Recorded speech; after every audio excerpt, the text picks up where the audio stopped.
So hello everyone, welcome back to our channel Repair Gyan. मैं निहारिका आपके अपने चैनल रिपेयर ज्ञान पे आपका हार्दिक स्वागत करती हूँ। आज की इस वीडियो में हम गाइस बात करने वाले हैं एलडीओ डिटेल्स की। एलडीओ डिटेल्स में हम बात करेंगे कि एलडीओ होता क्या है, हमारे फ़ोन में कहाँ लगा होता है, इसका क्या यूज़ होता है हमारे फ़ोन के अंदर, इससे अगर ये ख़राब हो जाए तो इसमें ख़राब होने से क्या क्या प्रॉब्लम हमारे फ़ोन के अंदर आ सकती हैं, और इसे रिपेयर कैसे किया जाता है, ये सभी बातें, इसको आइडेंटिफाई कैसे किया जाता है फ़ोन के अंदर, ये सभी बातें हम इस वीडियो में करने वाले हैं। तो जिन्होंने मेरे चैनल को अब तक सब्सक्राइब नहीं किया है, सब्सक्राइब कर लीजिए और बेल आइकन आप ज़रूर दबा दीजिए ताकि आने वाले सभी वीडियोस के आपको नोटिफिकेशन मिल जाएं। तो आइए शुरू कर लेते हैं।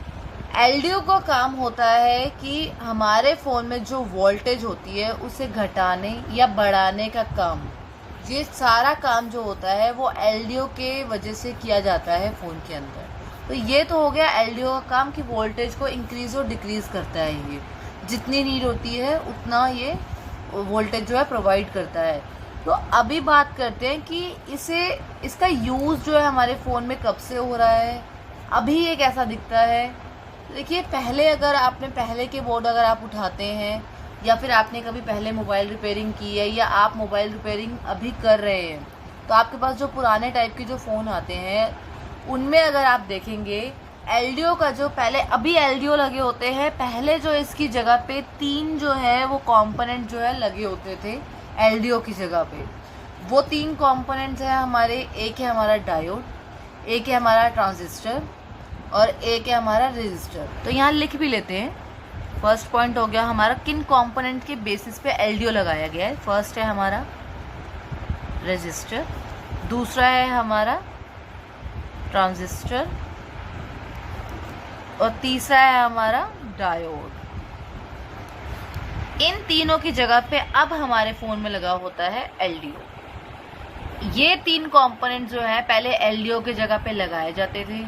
इन्हें हटाने का एक मेन रीज़न ये है कि क्योंकि एलडीओ जो है अब इसकी जगह पे सिर्फ एक एलडीओ लगाया जाता है, लेकिन पहले जो है 3 कंपोनेंट जो लगाए जाते थे, एक की जगह पे 3 कंपोनेंट लगते थे, जिसकी वजह से हमारा जो बोर्ड का साइज है वो साइज जो है वो बढ़ रहा था। तो बोर्ड का साइज जो है वो बढ़ रहा था, बोर्ड में बहुत ज़्यादा स्पेस जो है वो घिर जाती थी। क्योंकि ऐसा नहीं है कि सिर्फ एक पर्टिकुलर प्लेस पे जो है ये लगाया जाए, ऐसा नहीं होता है। क्योंकि जहाँ जहाँ पर वोल्टेज को कम या ज़्यादा करने के लिए काम किया जाता है उस जगह पे जो है यहाँ पे ये 3 कंपोनेंट्स जो है लगाए जाते थे। अब उन जगहों पे एलडीओ का यूज़ किया जाता है। 3 कंपोनेंट लगने की वजह से पीसीबी का जो साइज होता था वो हमारे पीसीबी का साइज जो है वो इंक्रीज हो जाता था। ये दिक्कत हमारे इसमें आ रही थी। इसे कम करने के लिए, बोर्ड्स को छोटा करने के लिए एलडीओ का इन्वेंशन किया गया और एलडीओ जो है लगाए गए। देखिए, अब मैं आपको बताऊं कि ये हमारे फ़ोन में दिखते किस तरीके के हैं। तो देखिए, ये छोटे होते हैं, 4 टांगों के होते हैं, ठीक है।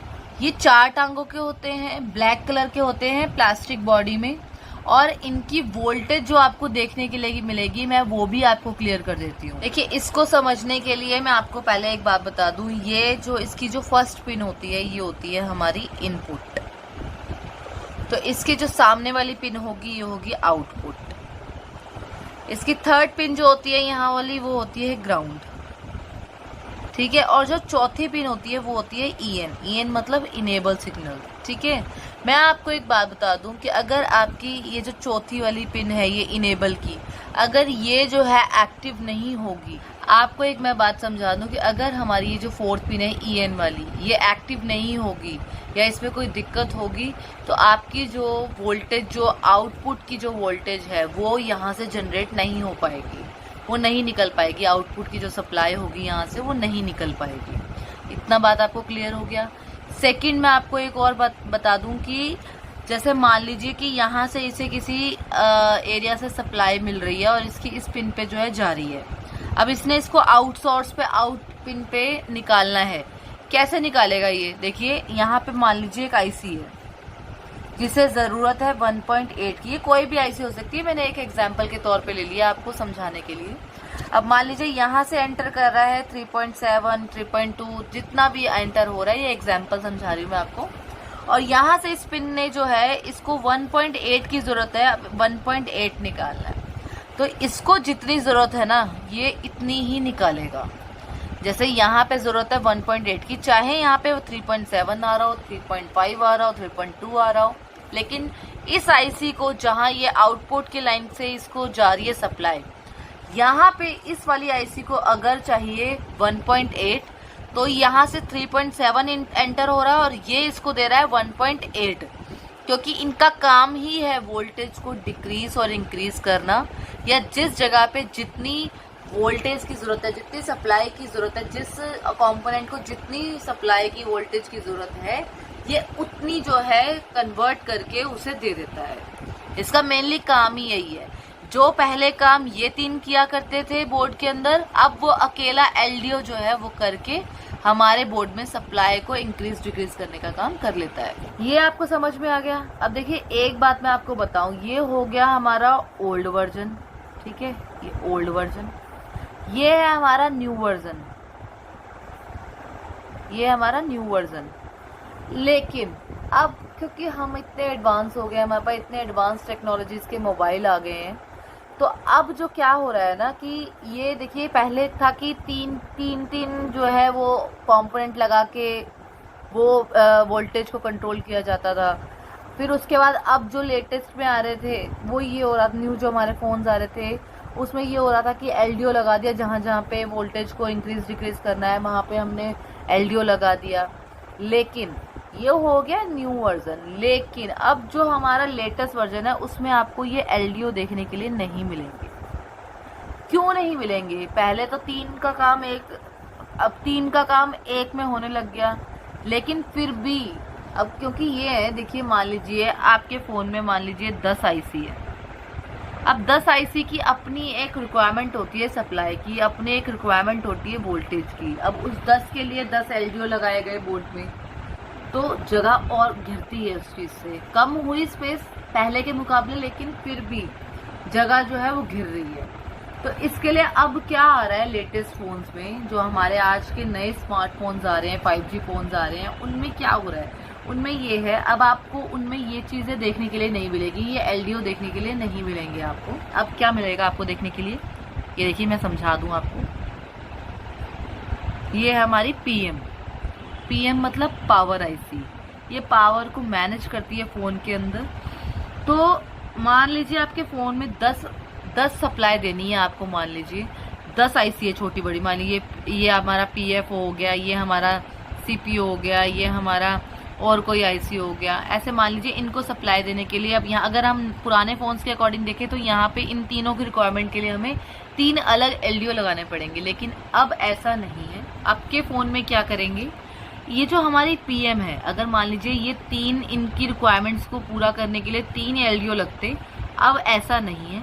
अब हमारी जो पीएम है उसी के अंदर इनके जो 3 एलडीओ हैं, यहाँ ये 3 एलडीओ इसी के साथ मर्ज कर दिए गए हैं। जितनी भी हमारे फोन के अंदर पावर रिलेटेड फ्लक्चुएशन होती हैं, पावर रिलेटेड सप्लाई जो कि आगे चल के जिन्हें कम या ज़्यादा करने की दिक्कत आती है, उसे कंप्लीट करने के लिए, उस प्रोसेस को कंप्लीट करने के लिए हमारी पावर आईसी के अंदर ही एलडीओज जो हैं वो इनबिल्ड कर दिए गए हैं। उन्हीं के अंदर उन्हें मर्ज कर दिया गया है ताकि बोर्ड और ज़्यादा छोटे हो सके, सफिशिएंट हो सके वहाँ पे जगह जो है। तो इनकी रिक्वायरमेंट्स जो पूरी करेगी वो हमारी पावर आईसी करेगी। इसके अंदर लगे हुए जो एलडीओ हैं जो इसके अंदर मर्ज हो गए हैं वो करेंगे पूरा इसकी सप्लाई को। जैसे मैंने 3 एग्जांपल समझाए आपको 3 आईसीओ के। अगर पावर आईसी मान लीजिए अगर 10 आईसीआं हैं आपके फ़ोन के अंदर, तो उन 10 की रिक्वायरमेंट पूरी करने के लिए इसमें 10 जो है एलडीओ लगाए जाएंगे। This is just an example. I am not saying this कि 10 आईसीआं लगी हैं, I am just saying this कि आपके फ़ोन में एक एग्जाम्पल के तौर पे अगर 10 आईसी लगी है तो उनकी रिक्वायरमेंट्स पूरी करने के लिए 10 एलडीओ होंगे, लेकिन वो बोर्ड में आपको नज़र नहीं आएंगे। वो आपकी पावर आईसी के अंदर इनबिल्ड कर दिए गए, वो आपकी पावर आईसी के अंदर मर्ज कर दिए गए। अब आपको वो बोर्ड में देखने के लिए नहीं मिलेंगे। और पावर आईसी के साथ ही हमारी एलडीओ की लाइन भी स्टार्ट हो जाती है। एलडीओ की लाइन भी हमें वहीं देखने के लिए मिलती है। अगर आप फोन में चेक करेंगे तो आपको एलडीओ की लाइन जो है दिख जाएगी। अब देखिए, मान लीजिए आप कहेंगे हम इसे बोर्नियो पे कैसे फाइंड आउट करें। अगर आप बोर्नियो चलाते हैं तो वहां पे इसे हम कैसे फाइंड आउट करें। देखिए, मैं आपको एक बात बता दूं, अगर आप बोर्नियो यूज करते हैं और आपको डायग्राम अगर चेक करना आता है और अगर आपको डायग्राम में लिखा हुआ कहीं पे नजर आ जाता है, एक वहां पे लाइन होती है VREG L2, यहाँ पे L2 भी हो सकता है, L3 भी हो सकता है, L5 भी हो सकता है। इट्स डिपेंड ऑन दैट कि वो कौन से नंबर का है। L2 1, P मतलब 0.2, 1.2, ठीक है। इसका मतलब ये है VREG का मतलब होता है वोल्टेज रेगुलेटर, क्योंकि जो एलडीओज होते हैं हमारे, वो रेगुलेटर ही होते हैं वोल्टेज को इंक्रीज या डिक्रीज करने के, इसलिए इसे VREG भी कहते हैं। VREG मतलब वोल्टेज रेगुलेटर। L2 मतलब L मतलब एलडीओ, 2, 3, 5, 4 जो भी नंबर का वो होगा वहां पे उसका नंबर मेंशन होगा। 1 मतलब वोल्टेज अब इसमें दिख रही है, 1 मतलब 1.2, वहां पे 1.2 की सप्लाई आपको देखने के लिए मिल रही है।